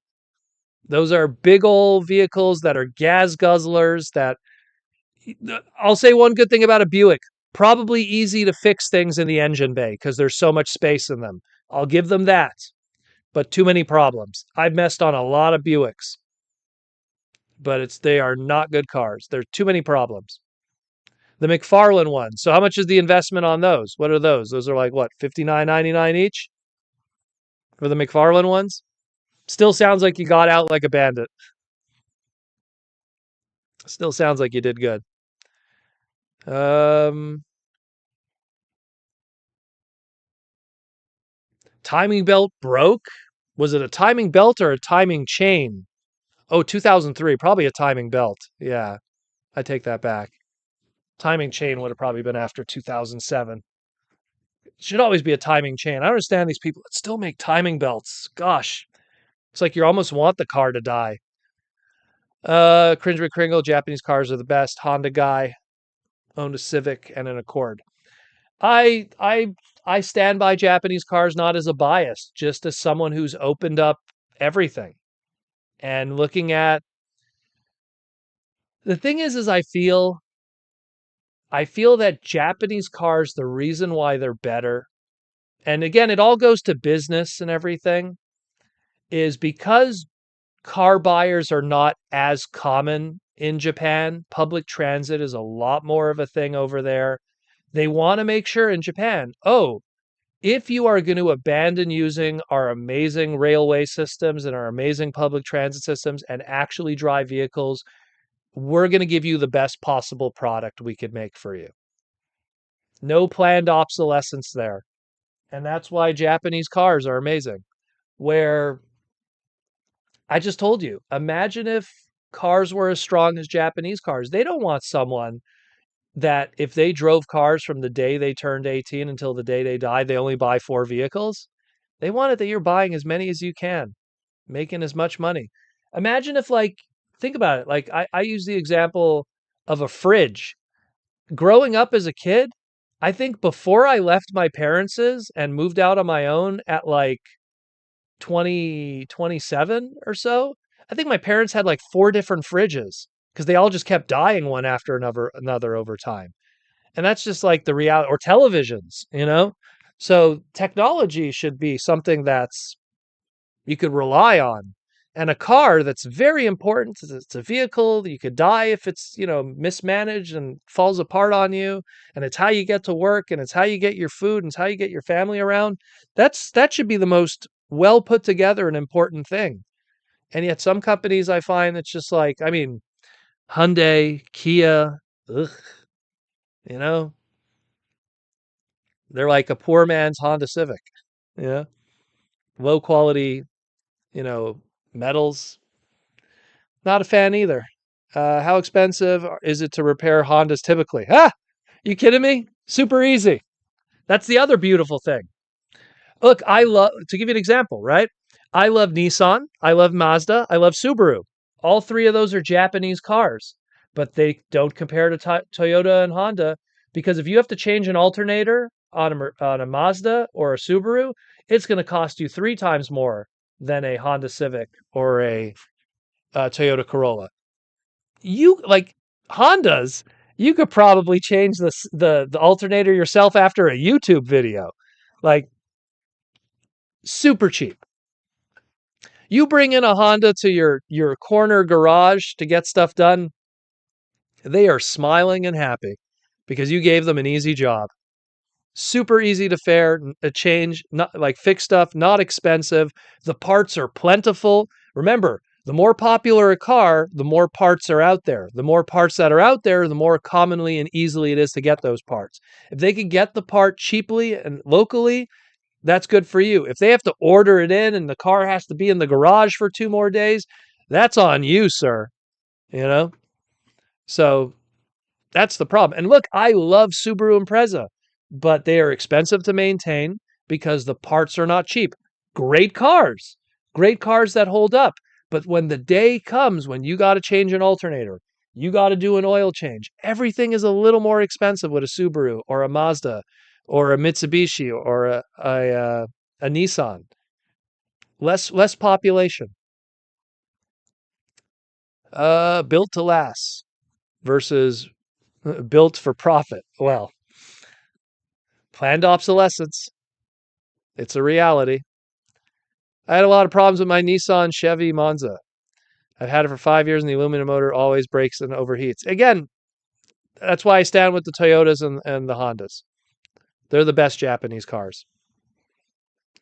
Quark Quinn Gaming. So you're saying is I should ditch my Buick and get for a Honda. I would, brother. I'm telling you, you buy a brand new Honda Civic and you take care of it and rust proof it. Well, depending on where you live, and you buy a Honda Civic, I guarantee you're going to have that thing for 20 years. 20 years, no joke.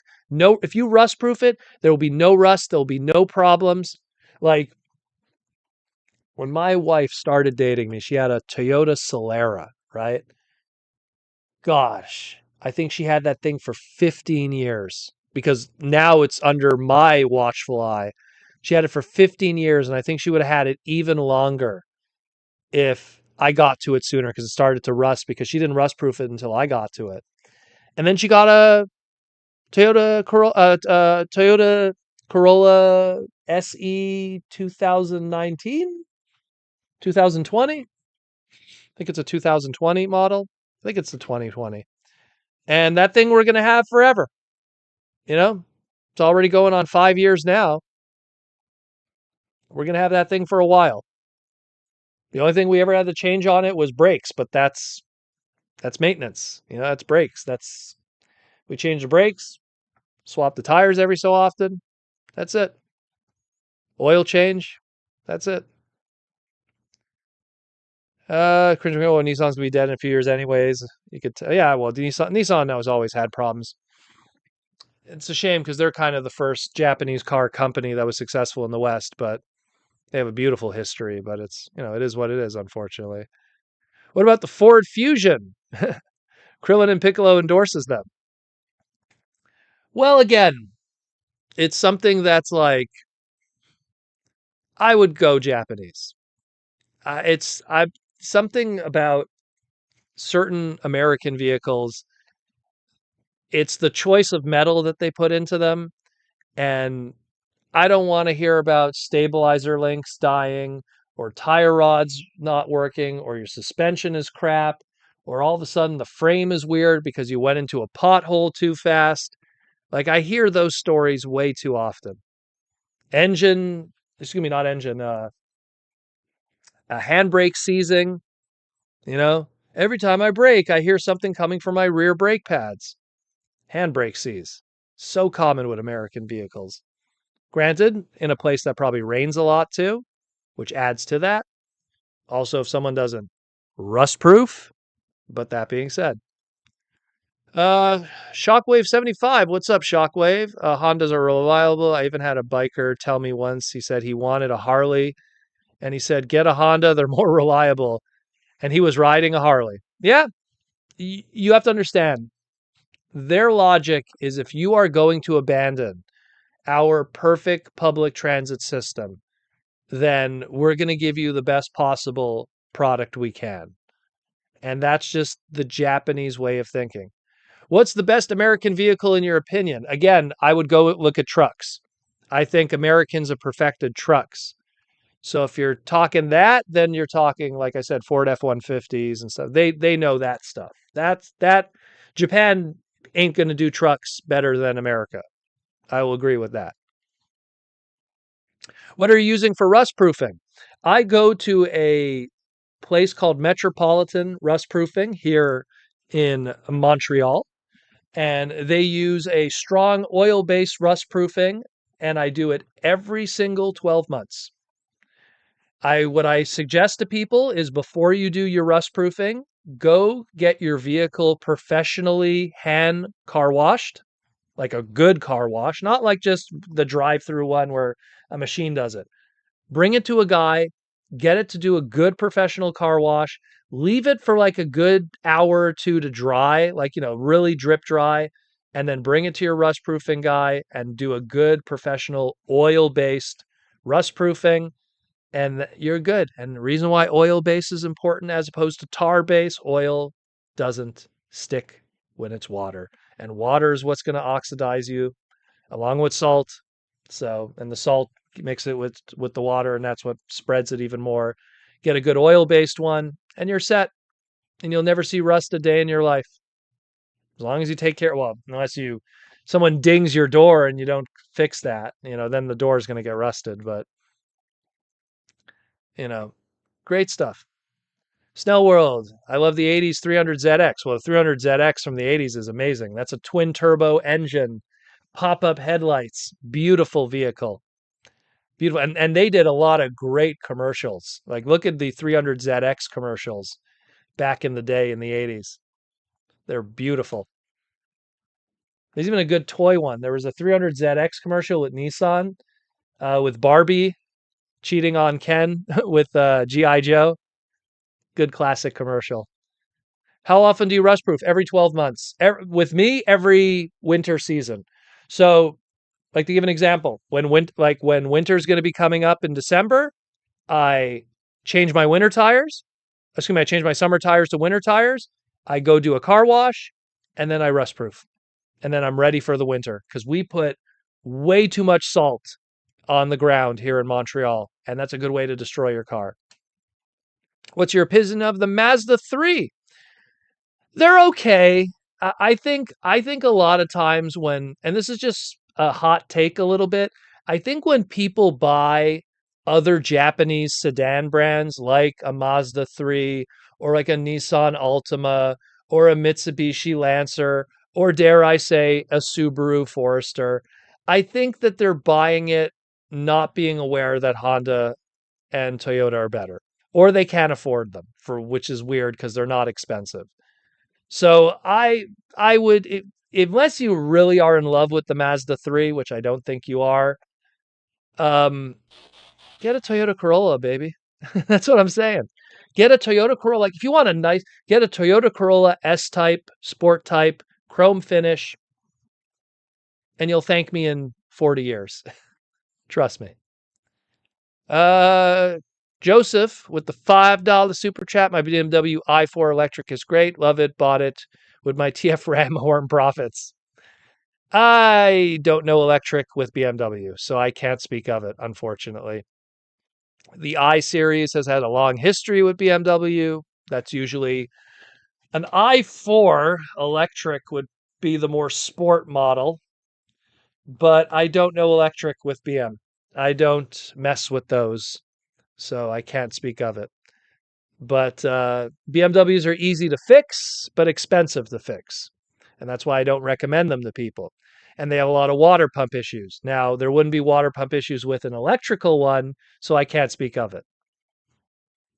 Why new Toyota prices have been going up a lot in Cali the last few years. Yeah, because what happened is back in the 80s and the early 90s, Toyota was considered this lowbrow Japanese brand while everyone was getting their fancy American vehicles.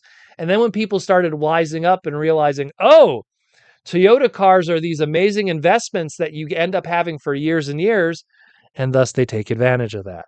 Oh, so now Toyota is this high-end, beautiful thing that you want to own. So it always happens. But I'm telling you, you get one guy who buys an American midsize, anything, and then you get that guy that buys the same Corolla of the same year on the same day, and they drive the same pass and have the same thing. They're not going to have the same result. Take it from me. I see what comes into the shop. I see what doesn't come into the shop. I see what has problems. I see what just has maintenance. Take it from me. And don't even take it from me. There's great, maybe it's because it's what I see on Instagram reels, but I see tons of Instagram reels where they'll just ask mechanics, what's a great car to own? What's a car you should never own? And you'll hear guys go, great cars, Toyota Corolla, Honda Civic. And then bad cars, they'll be like Volvo, Mercedes, Volkswagen. Those are like Volvos are pretty bad too. But Volvos are very uncommon in the United States. So I don't think most people are worried about purchasing a Volvo. But those are rough, man. Those are rough ones. And we are past the 2-hour mark. So we are done tonight. Well, sorry for the car talk, but I guess people really like car talk because Transformers is cars and vehicles and beautifulness. And thanks again for listening to the Transformers Slag podcast.